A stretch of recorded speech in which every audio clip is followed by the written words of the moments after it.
Salut à tous, j'espère que vous allez bien. On se retrouve comme chaque dimanche 18h pour une nouvelle vidéo. Et aujourd'hui, on va élargir un peu notre horizon parce que, comme vous le savez, ça fait plusieurs mois qu'on fait des analyses de diète de tout type, d'influenceurs, de coachs, de l'analyse de propos de nutritionnistes, etc. Et sensiblement, on a tendance à revenir toujours sur les mêmes sujets. Donc, si vous ne les avez pas vus, vous pouvez voir les épisodes précédents. Mais je pense qu'aujourd'hui, il est important d'aller voir ailleurs, de voir un petit peu plus large, mais toujours en restant dans ce domaine de compétences qui va vous aider si vous voulez perdre du poids, prendre du muscle ou progresser en termes de compétences autour de la nutrition et de tout ce qui s'y adonne. Donc là, j'ai sélectionné une vidéo de Dany Le Russe, qui est un célèbre youtubeur que j'avoue n'absolument pas connaître avant cette vidéo, que je n'ai pas encore regardé, mais le titre m'a interpellé. Comme d'habitude, je joue le jeu d'analyser la vidéo et d'y réagir en live. Donc, comme d'hab, petit disclaimer, je ne connais absolument pas Dany Le Russe. Ceci n'est pas un jugement personnel ou autre. Je vais regarder cette vidéo qui s'appelle « J'adore être gros », entre parenthèses, j'ai regrossi, qu'il a publié seulement il y a un mois maintenant, un peu moins d'un mois, pour voir ce qu'il en est, voir ce qu'il raconte, parce que j'ai compris qu'il avait fait une grosse perte de poids, une grosse transformation, et qu'il avait logiquement repris du poids. C'est le cas de beaucoup d'entre vous, cet effet yo-yo. On va en voir les raisons, peut-être qu'on va évoquer des solutions par rapport à ça, qu'on va éclaircir des points, peut-être sur des questions que lui aussi se pose. Donc je pense que ça peut être intéressant. J'ai pas la prétention qu'il regarde cette vidéo, peut-être. Si ça peut l'aider, tant mieux. En tout cas, si ça peut aider un seul d'entre vous, ce sera déjà bien. Alors allons-y.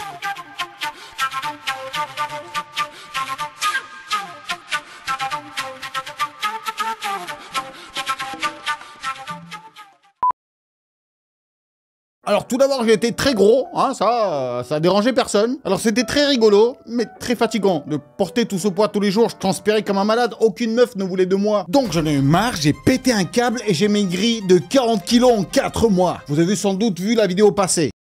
Voilà, bon déjà, première chose, très marquante, je dirais. Il explique qu'il faisait 126 kg, il est passé à 84, donc il a perdu exactement 42 kg en 4 mois. Énorme. C'est-à-dire que je ne recommande que dans très peu de cas d'avoir recours à une telle perte de poids, une telle vitesse de perte de poids. Bien sûr, je ne sais pas ce qu'il a fait pour ça, en termes d'alimentation, en termes de sport, etc.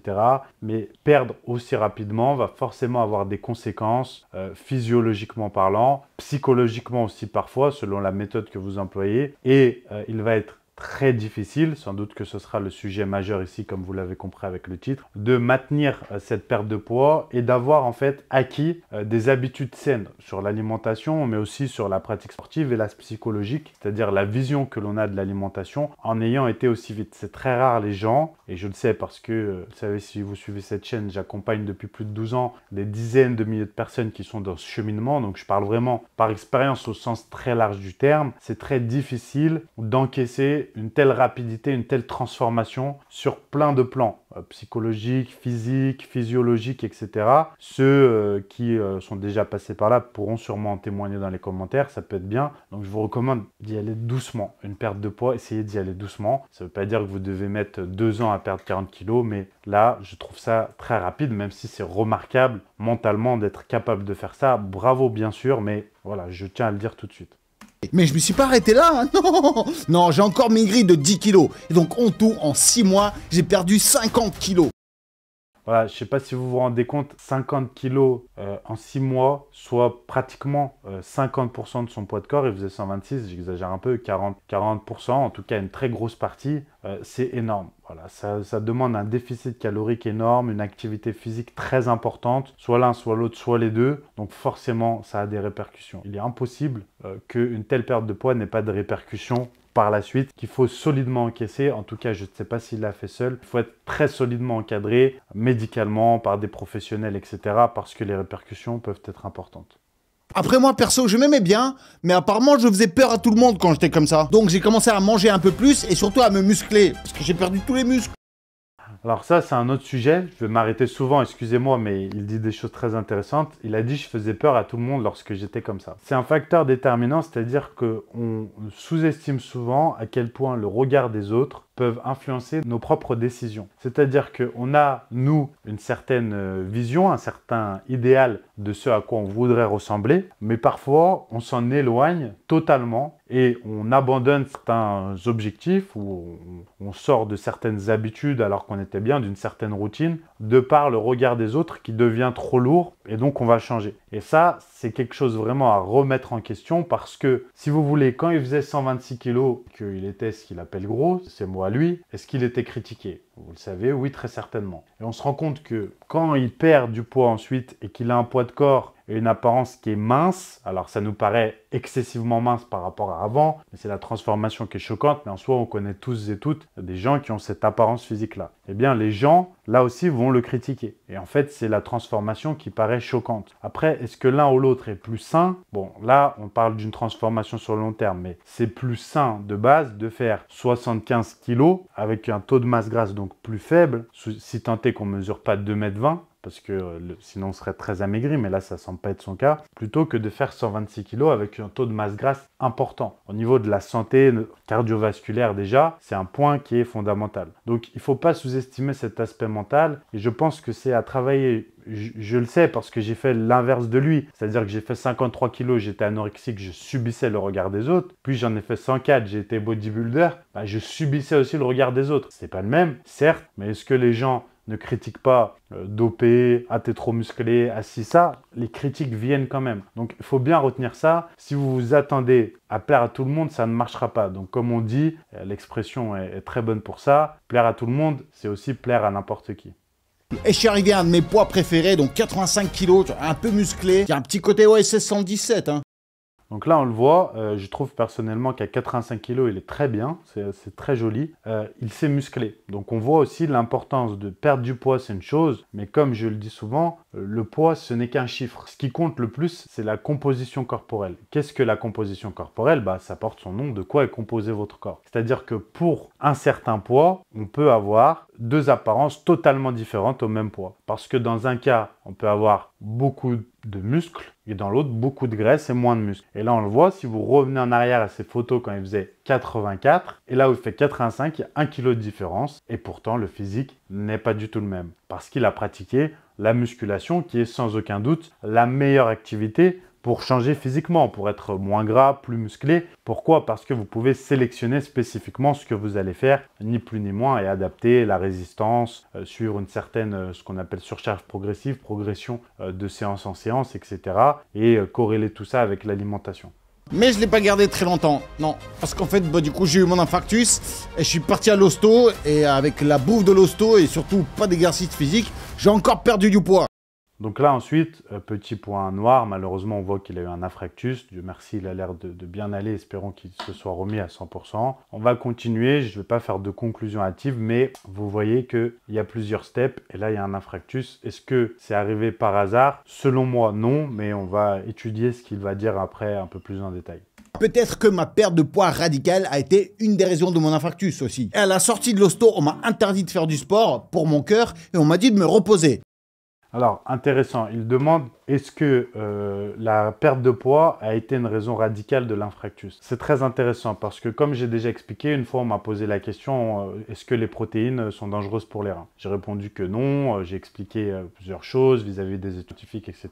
Et ensuite, j'ai eu quelqu'un qui m'a dit oui, mais pourtant, quand j'ai consommé des protéines en poudre, j'ai eu des calculs rénaux. En fait, il est toujours dur d'isoler un seul élément et de dire que c'est la cause quand ça peut être multifactoriel. C'est-à-dire que avoir un infarctus tel jour n'est pas forcément la cause d'un seul élément, si de la perte de poids. La première chose que l'on peut dire, c'est qu'il était avant en surpoids assez important, on le voit sur les photos. Le fait d'être en surpoids, c'est important, et d'avoir un taux de masse grasse élevé, si en plus vous ajoutez à ça de la sédentarité, c'est-à-dire peu d'activité sportive, va augmenter grandement les risques d'infarctus, vous le savez. Si vous ajoutez à ça la consommation de beaucoup de graisses saturées, de graisses trans, friture par exemple, la consommation d'alcool, de tabac, etc., etc., vous augmentez énormément les risques d'infarctus. Donc avoir été pendant longtemps, par exemple si c'est son cas en surpoids, a énormément joué sur ça. Maintenant, le fait de perdre autant de poids sur aussi peu de temps, eh bien en fait, quand vous faites ce régime-là, aussi restrictif pour perdre aussi vite, vous êtes forcément en déficit calorique. Lorsque vous êtes en déficit calorique, vous mangez beaucoup moins, vous amenez beaucoup moins d'énormément d'éléments à votre corps. et vous pouvez avoir une multitude de carences et votre corps d'une manière générale peut être plus faible. Plus faible pour lutter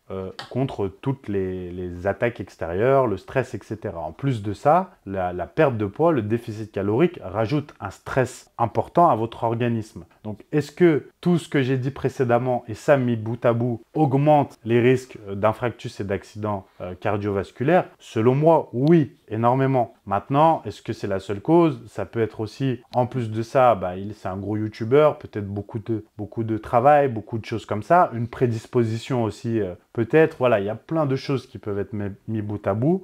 Donc, on ne peut pas certifier. Cependant, effectivement, selon moi, aggrave vraiment tout ça, les risques de faire un infarctus. Donc, soyez vigilants. Toujours, le poids, comme je le dis essentiellement, et le taux de masse grasse, c'est pas une question d'être beau auprès des autres, c'est pas une question de pavaner, c'est avant tout une question de santé. Voilà, ce qui doit vous animer en premier sur l'alimentation et sur le poids, c'est la question santé. Est-ce que ma santé, oui ou non, est importante et compte pour moi et pour mes proches? Et ensuite, vous devez agir en fonction et en connaissance de cause pour être cohérent entre votre envie de vivre, c'est-à-dire d'être encore en vie, et votre envie de profiter de la vie, ce que vous appelez parfois profiter de la vie, qui peut être excessif et totalement décorrélé de l'autre choix. Voilà.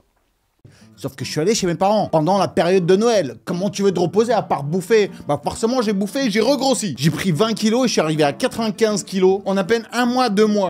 Voilà, là vous voyez, gros problème parce qu'il vient de faire un infarctus et derrière on ne fait pas attention à l'alimentation, on reprend 20 kilos. Alors j'ai envie de dire, c'est pas que c'est pas de sa faute, mais ça arrive à tellement de gens. Tout se passe brutalement, mis bout à bout. Vous n'avez pas appris à gérer ça, à modérer ça, avoir une approche modérée et vous faites le yo-yo. Et là, est-ce qu'il augmente les risques d'avoir un nouveau problème? Oui, énormément. Cette reprise de poids, plus dans l'inactivité, elle est énorme. Il aurait fallu, bien sûr, avoir une approche saine au niveau de l'alimentation, même s'il ne pouvait pas faire d'activité physique, ce qui est compréhensible à ce moment-là. Alors généralement, on peut faire de la marche, c'est comme faire un maximum de ce qu'on nous autorise, au moins de la marche, c'est déjà une activité physique, mais à tout prix faire attention à son alimentation dans ces cas-là. C'est là où c'est primordial, parce que vous ne pouvez pas vous imaginer à quel point les fruits, les légumes, tout ce qui est flavonoïdes, tout ce qui est vitamines, minéraux peuvent vous aider et peuvent vous sauver d'éventuels problèmes cardiovasculaires. Ça ne veut pas dire que ça va résoudre tous les problèmes de la Terre et c'est dommage parce que j'aimerais pouvoir vous dire ça, mais c'est absolument pas le cas. Mais ça va diminuer les risques, ça c'est sûr.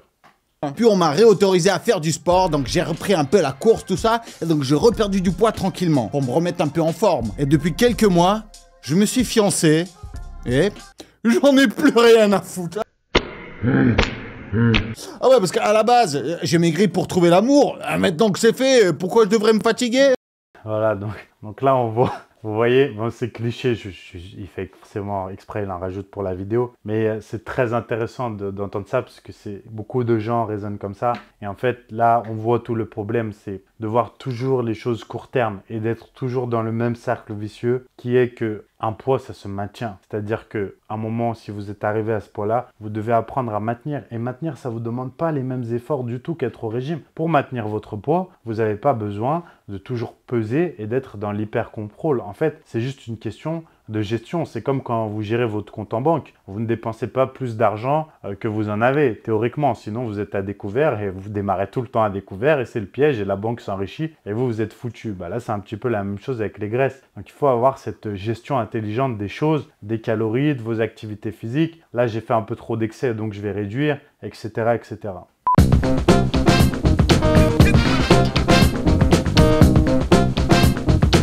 Juste une petite pause pour vous annoncer que le 9 novembre à Lyon, il y aura un séminaire exclusif sur toute la journée de 10h à 18h auquel vous pouvez participer en collaboration avec Pierre Le Sueur, avec lequel j'effectue les podcasts chaque mercredi que vous pouvez retrouver sur ma chaîne YouTube. Pendant toute cette journée, on échangera avec vous et on essaiera de vous apporter un maximum d'informations. Ce sera un vrai séminaire, une vraie formation sur la nutrition, ce sera ma partie, sur l'entraînement, toute la partie sport, adaptation morpho-anatomique, tout ce qui est prévention, tout ce qui est récupération, compléments alimentaires, une journée complète où il y aura de nombreuses surprises, de nombreux cadeaux. Bien sûr, il y aura à boire, à manger, un repas le soir avec nous pour ceux qui sont VIP, mais je crois qu'il reste déjà plus de place pour le VIP. Voilà, si vous voulez y participer et y assister, c'est le 9 novembre 2024 à Lyon. C'est très facilement accessible en avion ou en train, peu importe où vous êtes. C'est pour ça qu'on l'a fait à cet endroit au Mama Shelter de Lyon qu'on remercie. Toutes les informations et les places disponibles, s'il en reste encore, j'espère pour vous, sont sur le site web que je vous mets juste ici et le lien est aussi dans la description. Donc j'espère vous voir nombreux le 9 novembre 2024 à Lyon au Mama Shelter de 10h à 18h. À très vite.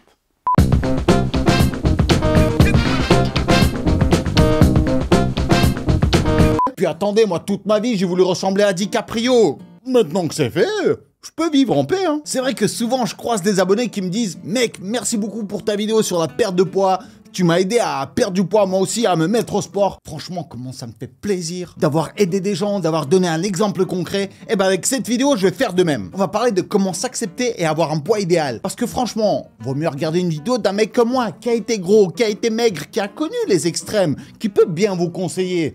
Plutôt que les vidéos qu'on voit sur internet pour t'aider à maigrir, parce que j'en ai regardé, ils racontent que de la dumps. Tu regardes les vidéos d'un mec qui te donne des conseils pour maigrir, mais tu le regardes, tu te dis mais t'as jamais été gros toi, mais t'es limite anorexique. D'où tu me dis comment je dois maigrir. En plus les mecs ils sont là en mode comment vous pouvez manger un burger? Bah tu sais quoi, comme ça frère, tu vois, avec les deux mains et tu t'en laisses plein dans la barbe, comme ça quand tu te couches, bah tu peux manger les bouts qui restent. Non mais sérieusement, donner des vrais conseils pour des gens en difficulté. Il n'y a rien de plus facile que de commencer à faire du jogging. Tu sais quoi, rester dans ton lit et rien foutre, ça c'est plus facile. Franchement, il a raison. C'est pas mal, il a raison, je suis d'accord. Enfin, c'est très caricatural, mais il a raison. Mais moi, ça m'énerve tous ces pseudo-experts internet. Alors j'espère franchement que cette vidéo va vous aider à vous motiver, parce que c'est ça mon but aujourd'hui, que vous restiez en bonne santé, tout en kiffant votre life. Comment j'étais gros?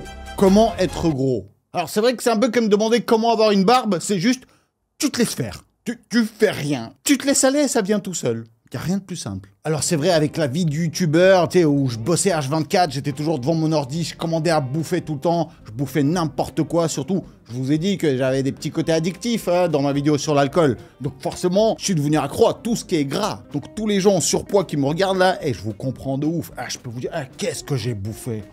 Des fois, je pouvais même plus tenir sur mes jambes tellement je bouffais. Vous voyez là, tout de suite, on a cause à effet, c'est-à-dire que tout à l'heure, là, il vient de parler d'addictif. Il dit qu'il a fait une vidéo sur l'alcool, je ne l'ai pas vu, mais peut-être une consommation excessive d'alcool par le passé. Du gras, bah, tout ça, on le rapproche directement avec l'infractus. Là, pour le coup, alcool plus gras, augmentation excessive, en tout cas régulière, bah, on augmente énormément les risques d'infractus. Est-ce que ça, c'est pas beaucoup plus important pour les risques d'infractus que le fait que le poids fait yo-yo? Selon moi, bien sûr que si. Sérieux, parfois, je me demandais si j'allais exploser. Dans mon tacos, je demandais un supplément tacos. Je vous jure, des menus McDo, les poignets se déchiraient tellement c'était lourd. Le ticket, c'était un tapis rouge.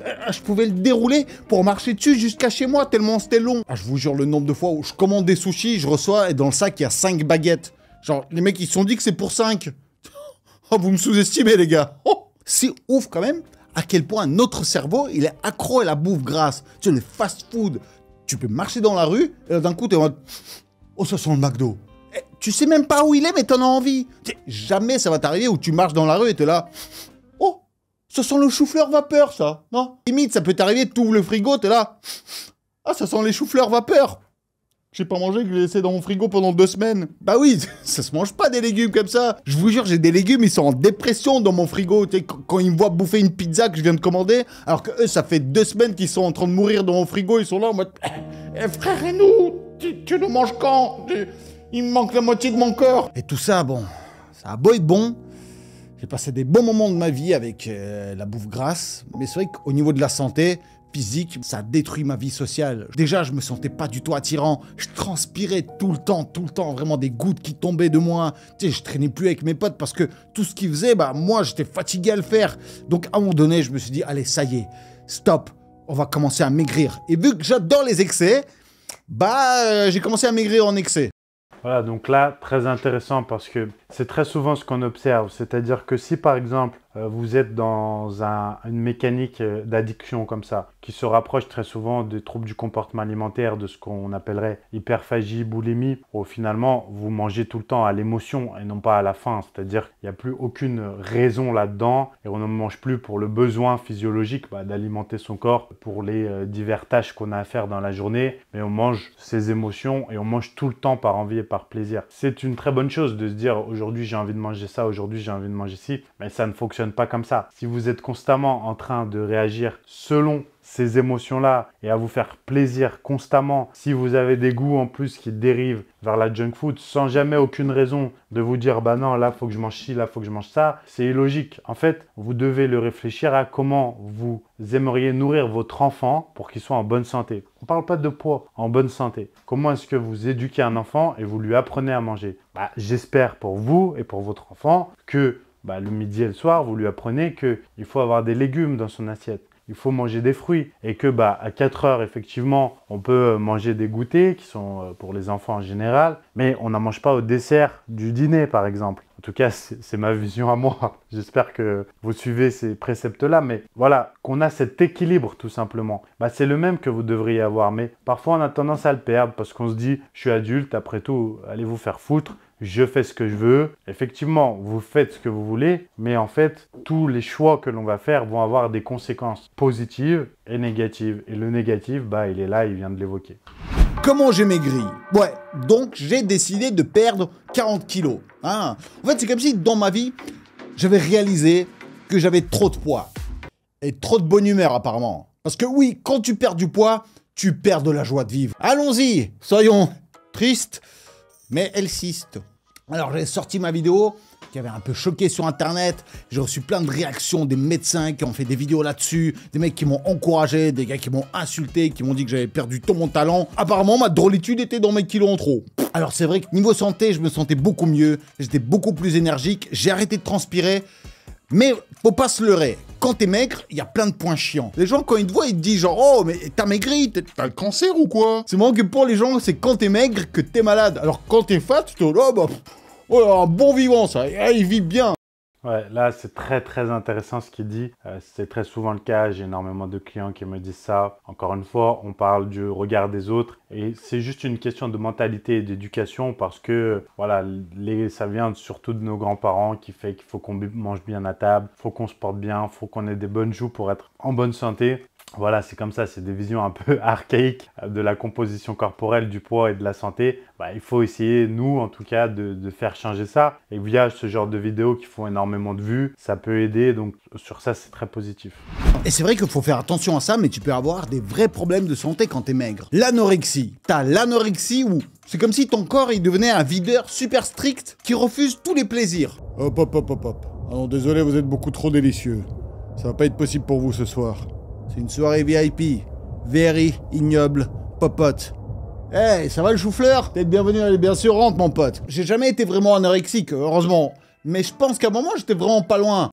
Alors là, attention, je vais mettre tout de suite un gros stop. Vous le savez, je suis très alerte sur l'anorexie. Je pense très, très éduqué sur la question, personnelle et professionnelle. Ce n'est pas si simple. L'anorexie n'est pas juste être maigre. L'anorexie, d'ailleurs, ne se traduit pas par une apparence physique, puisque c'est avant tout une maladie qui est mentale. Donc, c'est plus dans la manière d'aborder les choses mentalement et d'être malade. Et l'anorexie ne se résume pas par un problème avec la nourriture, elle se résume par un problème psychologique dont la nourriture est le palliatif. Exactement comme pour un alcoolique, c'est pas l'alcool qui est le problème est psychologique et l'alcool vient compenser, annihiler, faire oublier le problème et c'est l'alcool qui est qui semble pour l'alcoolique être le remède et on devient dépendant de ce remède-là pour oublier les autres problèmes. Donc c'est vraiment ça qu'il faut retenir. C'est comme dire lorsque l'on fait de la boulimie, je suis addict au sucre et au gras. Non, en vérité, on est addict à la réponse physiologique qu'entraîne le sucre et le gras, ce fameux bliss point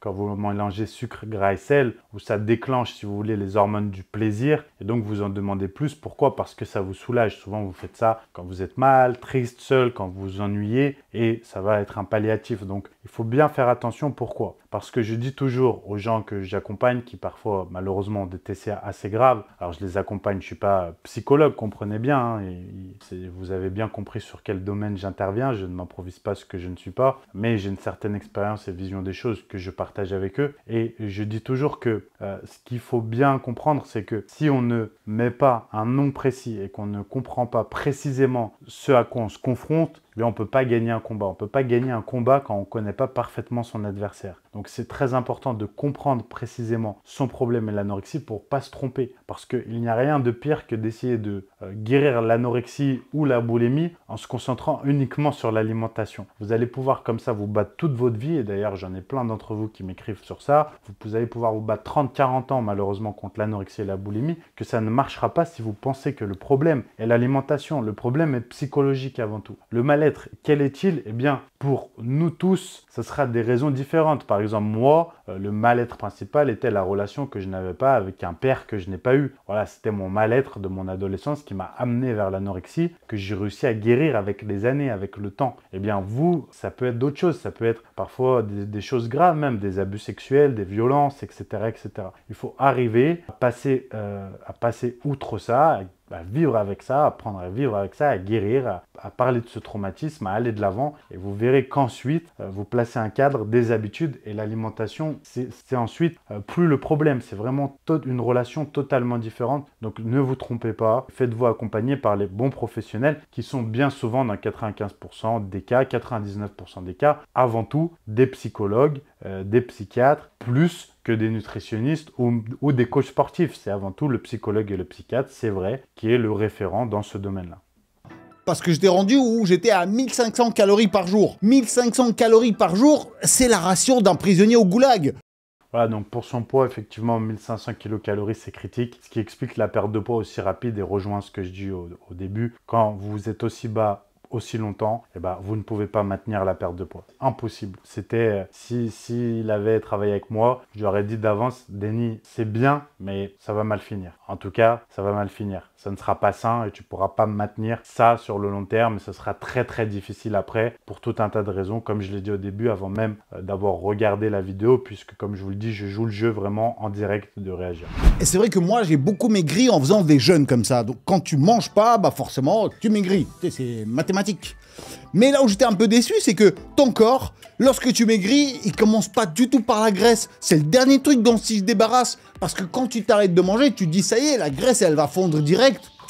Pas du tout. C'est la dernière dont il se débarrasse, ton corps. Mais il est complètement teubé. Ton corps, il veut jamais se débarrasser de la graisse. On dirait l'Union Européenne. T'arrêtes de manger, il commence par brûler des muscles, des tissus. Il est là en mode genre, les gars, venez, on brûle un rein, mais on touche pas à la graisse, s'il vous plaît. C'est précieux. Alors j'ai perdu des joues, des fesses, des bras.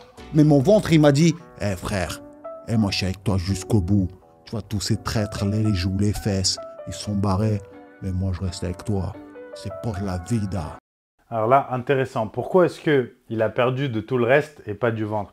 Il faut retenir un vieil adage qui résume très bien les choses. Les premières graisses à s'installer seront les dernières à partir. En fait, vous avez des zones de votre corps qui sont beaucoup moins irriguées, c'est-à-dire le sang circule beaucoup moins et dans la vie de tous les jours, on les sollicite beaucoup moins, tout simplement. C'est-à-dire que le ventre, dans vos mouvements quotidiens, si vous ne faites pas de sport, pas d'abdos, pas d'activité qui les recrute, le sang circule très peu dans la zone. Et or, c'est lorsque le sang circule, je résume très simplement pour que tout le monde comprenne, que la région se réchauffe, que la thermogénèse s'applique, que les nutriments circulent et que l'on favorise, entre autres, l'élimination de la masse grasse. Les fesses, à chaque fois que vous marchez, vous allez les solliciter. Les jambes aussi. Les joues, bah mine de rien, à chaque fois que l'on parle, à chaque fois que l'on mange, etc., les muscles qui sont autour s'activent. Alors que les abdominaux, non. Donc il y a des zones comme ça, le bas du dos, pareil. Donc ce sont des zones où vous allez effectivement perdre très difficilement, très lentement, sur le long terme, surtout si vous ne faites pas d'activité physique propre qui vont solliciter régulièrement ces zones-là. Donc Dany, il fallait faire des abdos et beaucoup d'abdos.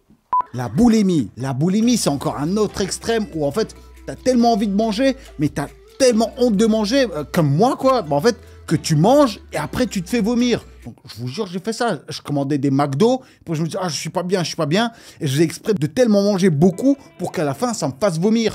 Alors là, il parle de boulimie vomitive. Il faut savoir qu'il y a plusieurs sortes de boulimie. La boulimie n'est pas forcément vomitive, comme l'hyperphagie ne l'est pas forcément. Ce sont des troubles qui sont différents et chaque cas est différent. De manière générale, la boulimie, psychologiquement, peut s'apparenter à l'anorexie dans le sens du mal-être qui se traduit, après se répercute sur l'alimentation qui devient encore une fois le palliatif, comme je l'expliquais. La différence entre les deux, c'est que l'un est une privation extrême, un hyper-contrôle, tandis que l'autre est plus un foutu pour foutu, ou un excès de nourriture qui va venir pallier les émotions, comme je le disais. Mais encore une fois, le problème n'est pas l'alimentation, mais le facteur psychologique. Je me disais, alors, j'ai reçu de l'endopamine par le plaisir de la bouffe, et en même temps, j'ai tout de suite vidé, donc j'ai pas reçu de graisse. Ça, faut pas le faire, ça non plus. Parce qu'à ce jeu-là, tu peux vraiment te bousiller la santé. Déjà, rien qu'avec toutes les acides qu'il y a avec le vomi, déjà, tu risques tes dents, toutes les brûlures d'estomac. Ton estomac, ça devient un laboratoire chimique. C'est pas un ventre que t'as, c'est un Tchernobyl, prêt à exploser. Et des fois, pour me faire vomir, je faisais exprès de boire beaucoup. La druncorexie. Ouais, c'est un vrai terme qui existe, la druncorexie. Où en fait, tu remplaces ta bouffe par de l'alcool. Bah moi, mon régime, c'était ça. C'était 1500 calories par jour, mais un bon petit verre de bière, pourquoi pas. Alors, je sais pas si ça vous est déjà arrivé, j'espère que non. Tu sais que t'as une soirée arrosée qui s'annonce, et tu sais que l'alcool, c'est pas de l'eau. Non, c'est des calories en bouteille. Et donc, je faisais exprès de sauter des repas pour pouvoir m'envoyer des shots illimités. Comme on dit, manger, c'est tricher. Je vais boire mes calories. Dans les commentaires, exprimez-vous, racontez vos histoires. Vous avez vu comment ça aide quand on discute ensemble, il y a des gens qui réagissent. Vous vous sentez tout de suite moins seul, on s'ouvre entre nous. Manger, c'est tricher. Drunkorexie, ok, bon, l'alcool, c'est un sujet majeur, vous le savez.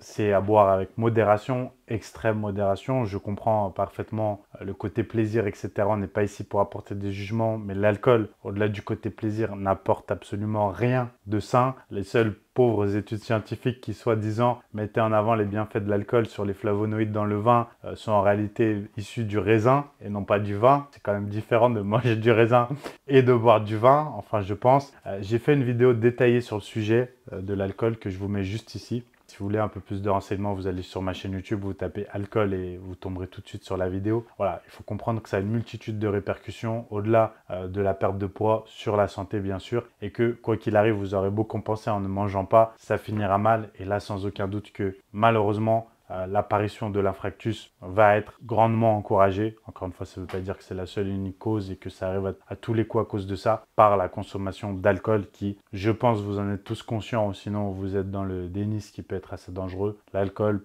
peut causer de multiples problèmes de santé sur le long terme avec une consommation importante ou régulière selon comment on voit les choses. Comment j'ai repris du poids? Donc, à un moment donné, j'en ai marre d'être dans cette vie saine, cette solitude, d'être enfermé dans ma bulle et me surveiller tout le temps, que je me suis dit, vas-y, j'ai envie de rekiffer dans ma life. Ça y est, je sais comment prendre du poids, je sais maintenant comment maigrir, je connais le chemin, et donc du coup, vas-y, fais-toi un peu kiffer. Et donc j'ai repris du poids. Alors c'est marrant comment les gens ils sont tellement contents quand ils voient que t'as repris du poids. Ils sont là en mode genre oh ça va toi bien, oh bah ça va. Alors que c'était pas du tout ça quand j'étais au régime. Et ils étaient tous là en mode genre ah vas-y, hey, tu prends quoi à manger vas-y.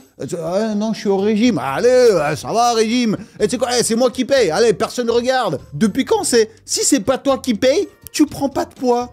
Hein? Dans ce cas-là, mon ex, elle serait pas aussi grosse, hein. Et c'est vrai que c'est super simple de reprendre du poids. Eh ouais, comment ils m'énervent les mecs qui sont là en mode genre, ah mais moi j'arrive pas à grossir, hein. Ah, je mange, mais j'arrive pas, hein. Tu sais quoi? Mange tes morts. Pour voir juste comme ça, peut-être ça va marcher. Non mais sérieusement, tout est fait dans ce monde pour qu'on grossisse. Toutes les pubs à la télé, c'est que des trucs gras. Tu sais, dès que t'arrives dans un restaurant, le mec, il ouvre le menu, il est là en mode genre, vous savez quoi? Voici les différentes façons de grossir. Ah oui, vous pouvez grossir comme ça. Ou alors, vous pouvez grossir avec une sauce au fromage. Ou alors, vous pouvez grossir et perdre de l'argent. Alors, vous choisissez quoi?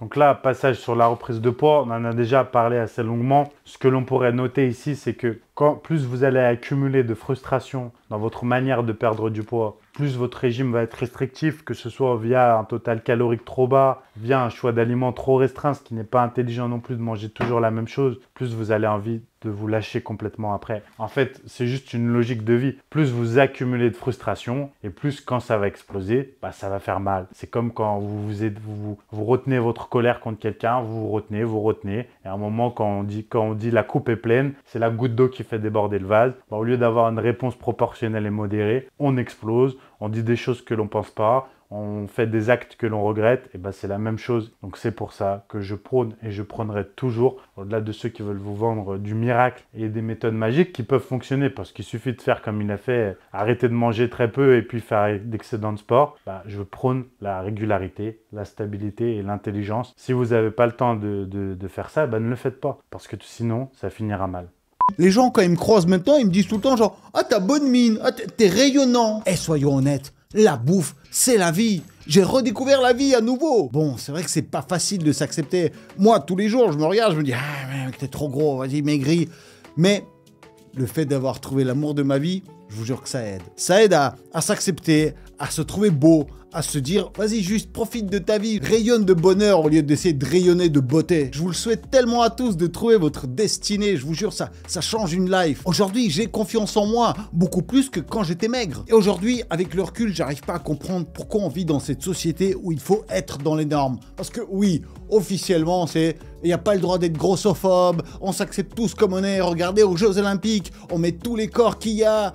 Mais en vérité, c'est pas du tout comme ça. Genre, toutes les blagues, c'est contre les gros. Tous les gens, ils veulent maigrir absolument. Regardez toutes les stars, là, lorsqu'elles ont découvert Ozempic. Vous voyez ce que c'est? Le produit danois qui est censé aider les diabétiques, mais ils ont découvert un effet secondaire où ça te fait maigrir sans que tu fasses d'efforts. Et du coup, toutes les stars aux États-Unis, elles sont en overdose d'Ozempic. Tu sais, elles sont tous squelettiques, c'en est flippant. Et après, on se demande pourquoi il y a des jeunes filles qui sont anorexiques et des mecs aussi. C'est vrai qu'on parle pas assez, mais il y a beaucoup de mecs qui souffrent de leurs problèmes de poids, qui sont anorexiques et boulimiques aussi. Là, c'est devenu les Jeux Olympiques et c'est les Danois qui ont gagné. Allez, mes yagadou, mes yagadingues, kiffez-vous, acceptez-vous, kiffez votre life sans partir dans les extrêmes. Faites pas comme moi, mais juste ayez confiance en vous et sachez que vous êtes beau et belle. Ouais, toi là qui regarde, tu es beau, tu es belle. Je te kiffe. Alors pour finir, ce qu'il dit est très intéressant, c'est là où on voit que le regard des autres peut être très impactant et aussi le fait d'aller se comparer. Donc les réseaux sociaux sont un piège pour ça. Je pense qu'au-delà de gros, minces, musclés, peu importe, la seule chose qui doit compter, c'est d'avoir une composition corporelle qui est saine, c'est-à-dire qui ne vous met pas en danger. Donc le surpoids, on ne devrait pas s'en moquer, mais on devrait s'en inquiéter, tout simplement d'un point de vue justement santé. On devrait être bienveillant vis-à-vis de ça et expliquer de plus en plus tous les dommages que ça peut causer, comme on l'a fait un petit peu pour la cigarette. Et après, la maigreur absolue extrême, pour de la même raison, on ne devrait pas s'en moquer, critiquer, dire ah, « regarde, il est anorexique ou autre ». On devrait expliquer pourquoi ça peut causer de multiples dommages, notamment chez les plus jeunes qui sont les plus influençables. Et après, on devrait tout simplement dire que chacun peut ressembler à ce qu'il veut et qu'il n'y a pas de gloire à être le plus musclé, le moins musclé, le plus gros, le moins gros. Il faut juste être bien dans sa tête, bien dans son corps et être en bonne santé et ça s'arrête là. Voilà, j'espère que cette vidéo vous aura plu. C'était un épisode un petit peu spécial, mais j'ai trouvé ça très intéressant pour ma part de réagir à cette vidéo. Si vous avez apprécié ce genre de contenu, n'hésitez pas à le dire dans les commentaires, à mettre un like, ça fera toujours plaisir, et à partager. Merci à tous pour votre soutien et je vous dis à plus, bye bye.